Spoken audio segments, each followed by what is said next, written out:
Shout out to Caressa McKnight for sending me this clip right here that came off of Twitter.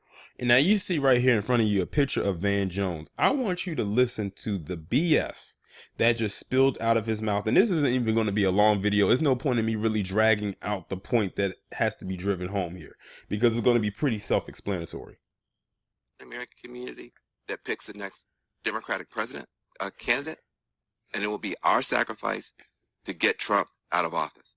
And so we have to now grow up into a different level of responsibility. If democracy is going to be saved, it's going to be saved by black people. If the economy is going to work for anybody, it's going to be because we insisted. And so that puts us in a very different situation than we've ever really been in before, because, you know, the American community. All right, so y'all heard that clip. It was only 28 seconds long. And basically what Van Jones was saying is that it's going to take our sacrifice, black people's sacrifice, in order to get Donald Trump out of office. Excuse me?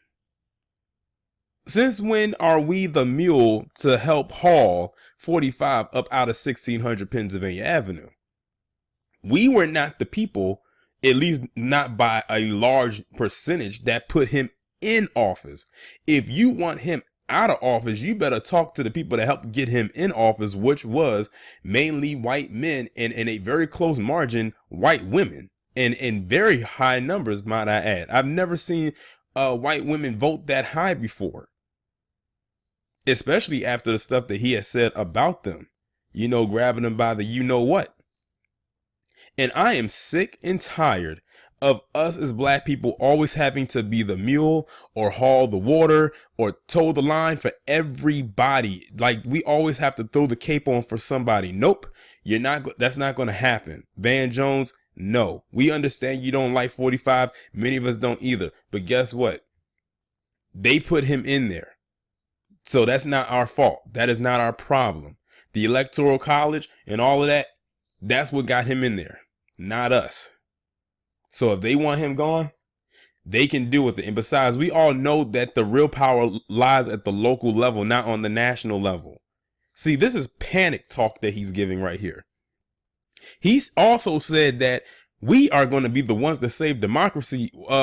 Listen, those of us who are of functioning mind and brain know that when it comes to this political thing, that the left wing and the right wing, the conservative wing or the liberal wing or Democrat and Republican are all wings attached to the same bird. One will not do more than the other for us, and vice versa. So Van Jones, as far as I'm concerned, you are in this fight either by yourself or with a very limited group, because you cannot sway us to say that we are going to be the ones to save democracy. Black people are the most patriotic people on the planet in this establishment and have always been, but we always get the short end of the stick of everything. Well, this time we are looking out for numero uno. If they're not going to do anything for us, and I mean specifically for us, then they don't get our vote. And the way it's looking right now, it looks like there's going to be another 4 years of Trump. So y'all just better go ahead and deal with it. I hate it has to be this way, but as quiet as it's kept, it's practically many of your fault. If you just heeded to what we have wanted and requested and stop beating around the bush, especially when it came to the discussion of reparations and tangibles to make it seem like we were playing, then maybe you will see a turnaround. But ever since that discussion came up, we've seen people show their ass, their natural or unnatural ass. Payment due. And you know, it's about time that black people have become politically savvy. I wish it would have came to this years ago, but it took the quote unquote first black president for us to realize that. So maybe in a way our wake up call was with 44 rather than 45 in some cases. It's going to be a lot of disappointed people come 2020. But hey, it is what it is. Y'all let me know what you think about this down in the comments. Like, share, subscribe. I'll talk to you in the next one.